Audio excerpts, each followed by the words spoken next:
Видите, овој систем се најавува веќе 2 години и се одложува. Јас мислам дека и пак нема да почне, да се најави дека на 12 октомври ќе почне. За патниците? За патниците нормално, да. За патниците се уште не е почнат и мислам дека ќе се одложи бидејќи сега доаѓаат божикните базари во Европа и асоциацијата на туроператори од Брисел ќе направи притисок да се ова одложи за неколку месеци. Ако се одложи за неколку месеци, ја мислам дека и во пролетта 2026 нема да се имплементира и мислам дека целиот систем ќе се одложи за 2026 која ќе почне во октомври, која ќе почне и со наплата.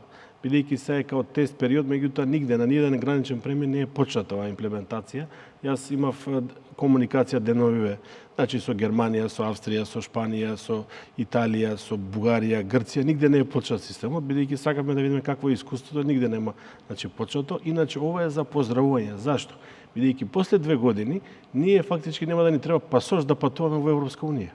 Директно со отисок од прст или со контрола на зеница ќе можеш да влезеш во Европска унија, лична карта ќе ти биде доволна. Значи ова е еден вид на некоја футуристичко како да кажам, дигитализација на системот во Европската Унија, што е за поздравување, не е мислам за заплашување, фактички ќе се знае кој колку може да престои, тоа е нормално, ние сега немаме контрола, имаат луѓето по 2 пасоши, имаат македонски, српски пасош, имаат албански пасош, има бугарски пасош и нема никаква контрола. Меѓутоа со контрола на отисок од прст и со зеница, како што ќе биде тоа, како што е најавено, се уште не знаеме, тогаш ќе се има комплетна евиденција кој каде може колку да патува и колку да престои во таа земја и ќе се надминат оние неконтроли во Европската Унија. Тоа значи ќе биде една убава алатка што е за сите добра. Сега и патниците што ќе патуваат првиот пат кога ќе се регистрираат, ќе им биде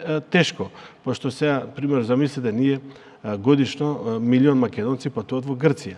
И сега ако тоа не се почне сега да се прави секој ден по 1000 до 2000 патници да се евидентираат, тоа во летото ако се прави тогаш ќе крахира и Грција како сезона и ние ќе крахираме како туристички агенции и затоа мислам дека ќе има одложување на овој систем макар за 1 година. Тоа е моје размислување во однос на тоа што го гледам периодов дека не е почнато нигде. Требаше да почне негде, нигде не почна. Ова, значи, е дигитализација на влезот во Европската Унија. Ваков систем единствено има во Дубај, кога влагате во Дубај, има контрола со отисок и со зеница и не чекате. И тоа е многу добро. Првиот пат кога ќе се регистрираш, после нема никаков проблем.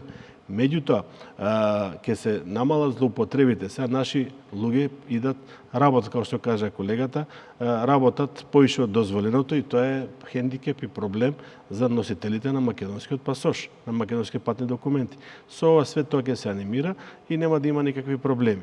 Имплементацијата, по моје мислење, ќе се одложи. 2 години се одлага, мислам дека ќе се одложи, бидејќи сега доаѓаат божигните базари во Европа и вие рачунајте 560.000 нови авионски седишта се поставени на Скопскиот аеродром, како тоа ќе функционира. Луѓето ќе ги изгубат патниците што од Македонија ќе патуваат, што е најавено, Стокхолм, Бари, Прага, Мадрид, сите овие патници нема да ги изгубат они, пошто одат луѓе да трошат пари, да го поминат своето време за божигните базари. И сето тоа ако се сега имплементира, тогаш нема да може да влезат, нема да може да ги имплементираат овие работи. Затоа моје мислење дека ќе се одложи за некој одредено време. Во комуникација сме као комора со Европската асоциација на туроператори и имаме значи позитивни сигнали дека ова ќе се одложи за барем за 1 година, за да може полека да се искористат овие периоди на патување за македонските туристи.